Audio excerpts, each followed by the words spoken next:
Assalamualaikum warahmatullahi wabarakatuh. Perkenalkan, nama saya Nur Rohma, NIM 2120215. Di sini saya akan sedikit menjelaskan tentang Total Quality Management atau yang sering kita sebut dengan sebutan TQM. Di sini ada 4 bagian yang akan saya jelaskan.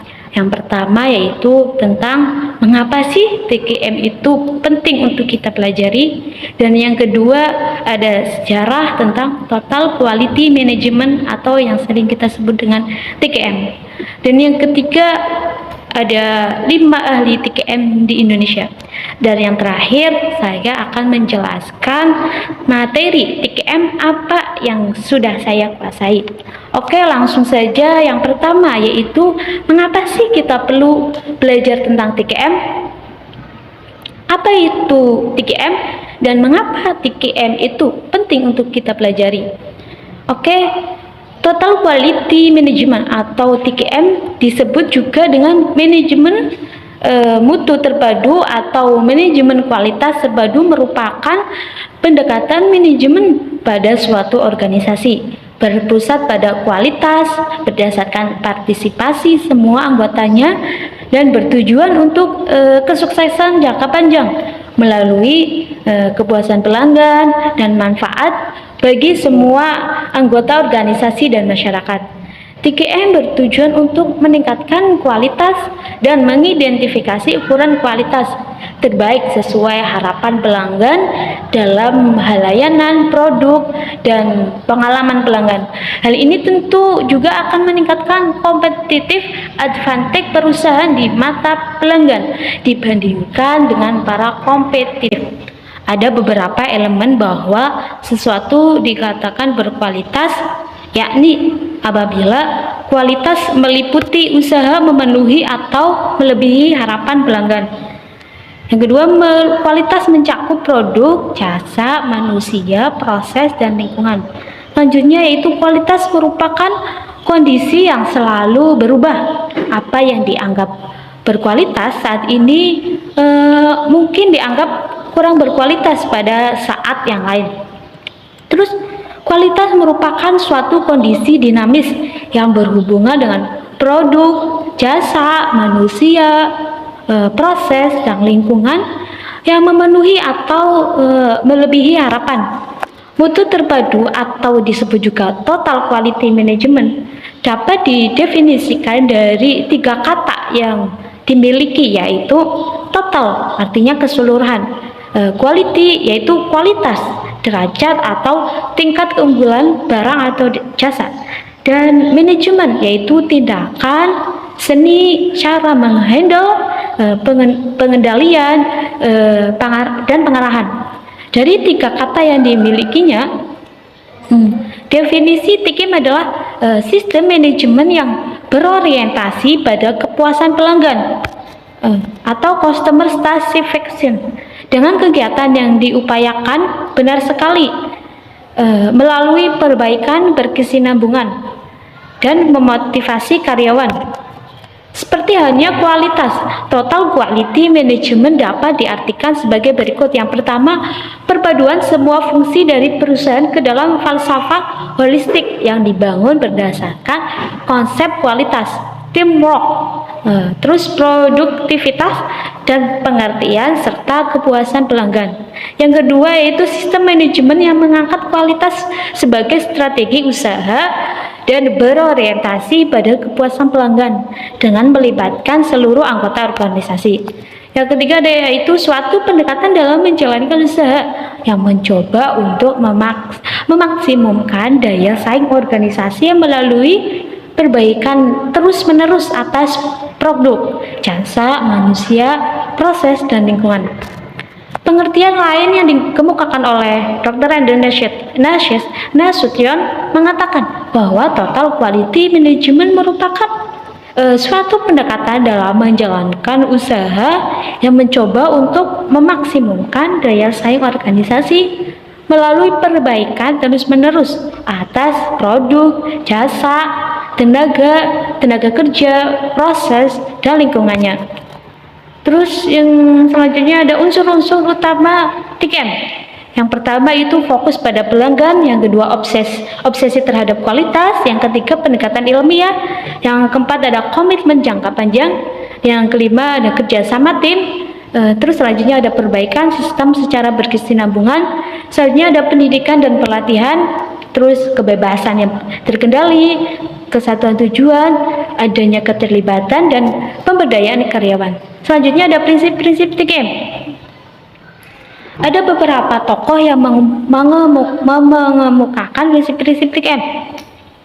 Salah satunya adalah Bill Crash pada tahun 1995 mengatakan bahwa program TKM harus mempunyai 4 prinsip bila ingin sukses dalam penerapannya. Keempat prinsip tersebut adalah sebagai berikut, yaitu program TKM harus didasarkan pada kesadaran akan kualitas dan berorientasi pada kualitas dalam semua kegiatannya sepanjang program, termasuk dalam kegiatan proses dan produk. Program TKM harus mempunyai sifat kemanusiaan yang kuat dalam memberlakukan karyawannya, mengikut sertakannya dan memberinya inspirasi. Terus program TKM harus didasarkan pada pendekatan desentralisasi yang memberikan wewenang di semua tingkat, terutama di garis depan, sehingga antusiasme, keterlibatan dan tujuan bersama menjadi kenyataan. Terus program TKM harus diterapkan secara menyeluruh sehingga semua prinsip, kebijakan dan kebiasaan mencapai setiap sudut dan celah organisasi. Lebih lanjut dari Bill Crash pada tahun 1995 menyatakan bahwa prinsip-prinsip dalam sistem TKM harus dibangun atas dasar 5 pilar sistem, yaitu yang pertama produk, yang kedua ada proses, ketiga organisasi, keempat kepemimpinan, dan yang kelima itu komitmen. 5 pilar TKM yaitu produk, proses, organisasi, pemimpin, dan komitmen, yaitu yang pertama produk adalah titik pusat untuk tujuan dan pencapaian organisasi. Mutu dalam produk tidak mungkin ada tanpa mutu di dalam proses. Mutu di dalam proses tidak mungkin ada tanpa organisasi yang tepat, dan organisasi yang tepat tidak ada artinya tanpa pemimpin yang memadai. Terus komitmen yang kuat dari bawah ke atas merupakan pilar pendukung bagi semua yang lain. Setiap pilar tergantung pada keempat pilar yang lain, dan kalau salah satu lemah, dengan sendirinya yang lain juga lemah. Terus apa sih manfaat dari TKM? Manfaat utama penerapan TKM pada sektor publik adalah perbaikan pelayan, pengurangan biaya dan kepuasan pelanggan, perbaikan progresif dalam sistem manajemen dan kualitas pelayanan, menghasilkan peningkatan kepuasan pelanggan. Terus yang kedua ada sejarah tentang Total Quality Management atau TQM. Sejarah singkat perkembangan TQM. TQM bermula di Amerika Serikat selama pada Perang Dunia Kedua, ketika ahli statistik Wendell Deming menolong para insinyur dan teknisi untuk menggunakan teori statistik untuk memperbaiki kualitas produksi. Setelah perang, teorinya banyak diremehkan oleh perusahaan Amerika. Kemudian Deming pergi ke Jepang, di mana dia mengajarkan pemimpin bisnis top pada statistical quality control, mengajarkan mereka dapat membangun negaranya jika mengikuti nasihatnya.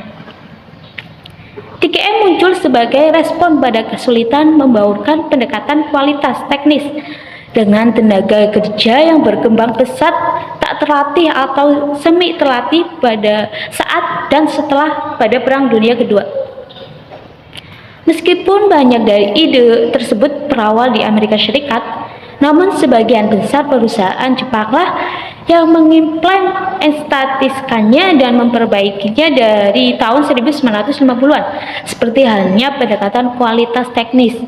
TQM juga menekankan pada pentingnya input, namun mengembangkannya dari kompetensi teknis juga termasuk pentingnya motivasi orang dan kemampuannya untuk bekerja dalam tim dalam rangka memecahkan persoalan.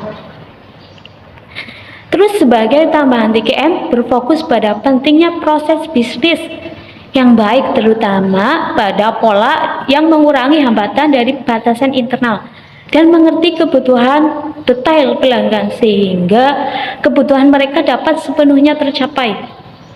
Terus keperluan-keperluan ini sejauh ini mencapai tahap di mana TKM menjadi pemikiran terbaik sebagai filosofi manajemen umum daripada pendekatan tertentu untuk kualitas.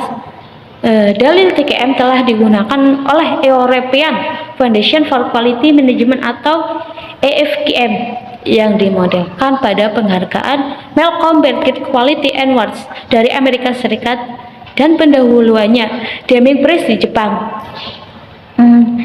Evolusi gerakan Total Quality Management atau TQM dimulai dari masa studi waktu dan gerak oleh Bapak Manajemen Ilmiah yaitu Frederick Taylor pada tahun 1920 dengan mengangkat aspek yang paling fundamental dari manajemen ilmiah, yaitu adanya pemisahan antara perencanaan dan pelaksanaan.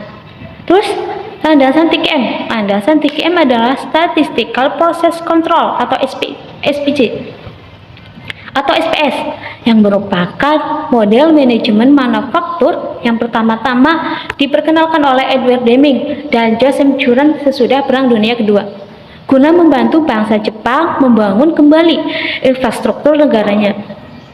Ajaran Deming dan Juran itu berkembang terus hingga kemudian dinamakan TKM oleh Universitas Navy pada tahun 1985.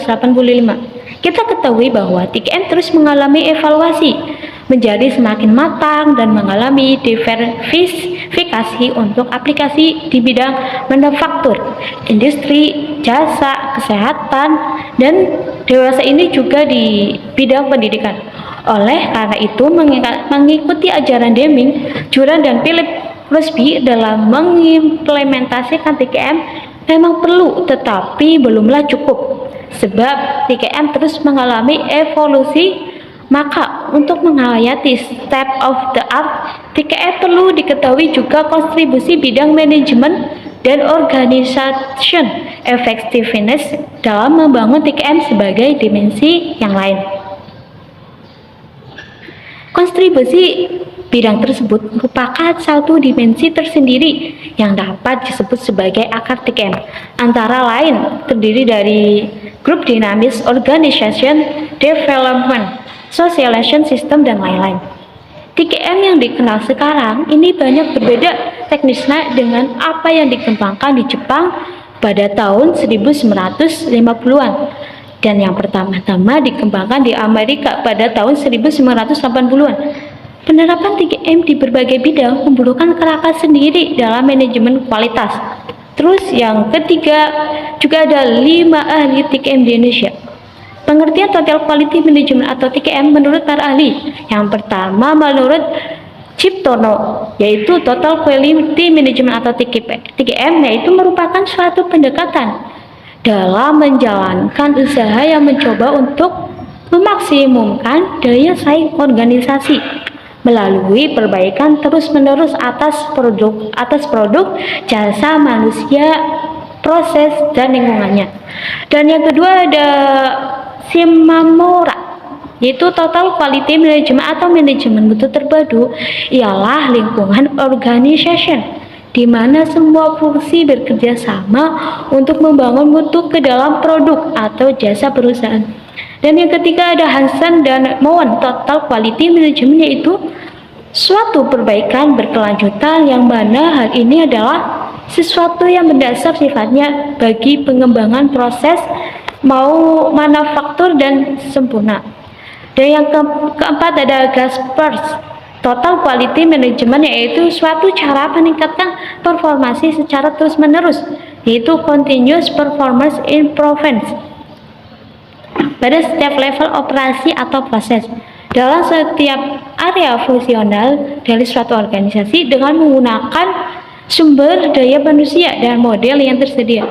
Dan yang terakhir ada dari Ibrahim, yaitu Total Quality Management ialah suatu manajemen yang membuat perencanaan dan mengambil keputusan, mengorganisir, memimpin, mengarahkan, mengolah, memanfaatkan seluruh modal peralatan dan material, teknologi, sistem informasi, energi, dan sumber daya manusia untuk membuat produk atau jasa berkualitas yang memenuhi kebutuhan dan kepuasan pasar konsumen terus-menerus untuk berlangsungan hidup perusahaan secara efisien, efektif, dan bertanggung jawab.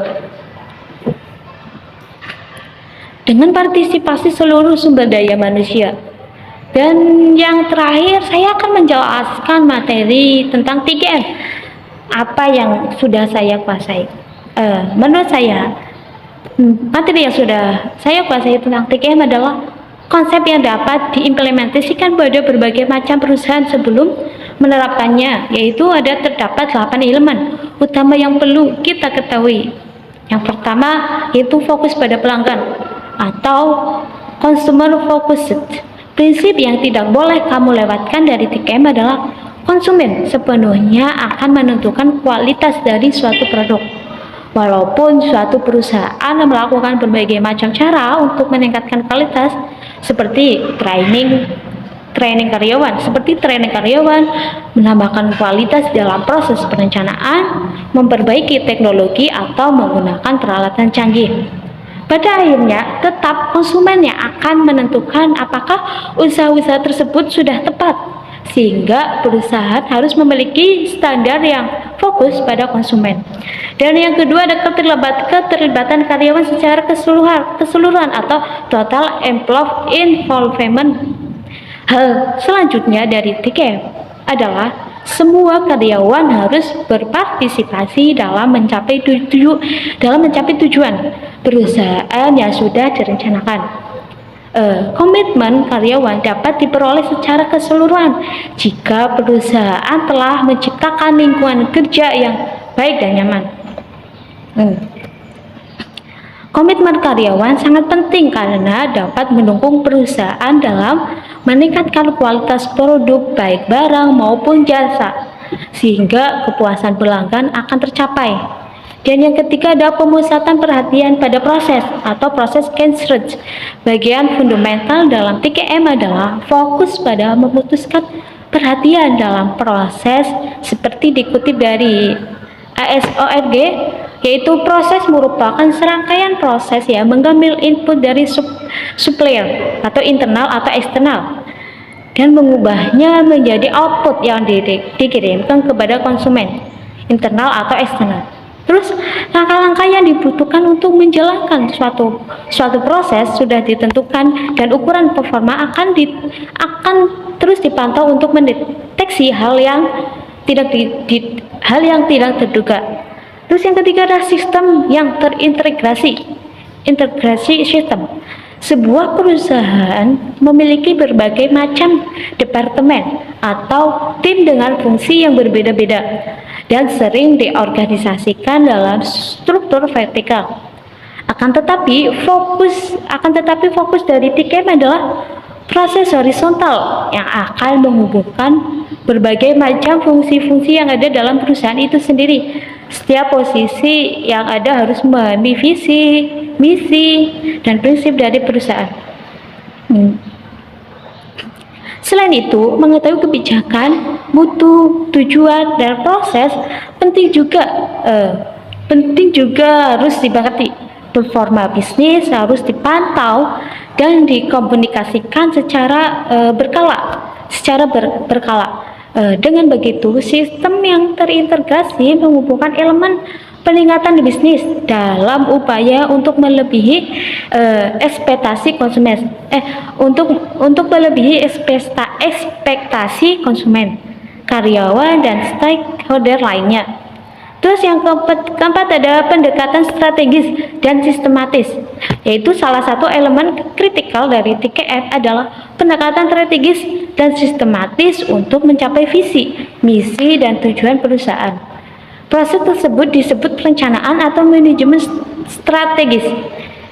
Di dalamnya akan mencakup perumusan rencana strategi yang mengintegrasikan kualitas sebagai komponen inti pada perusahaan. Kiranya cukup sekian dari saya, kurang lebihnya saya mohon maaf. Wabillahi taufiq wal hidayah. Wassalamualaikum warahmatullahi wabarakatuh.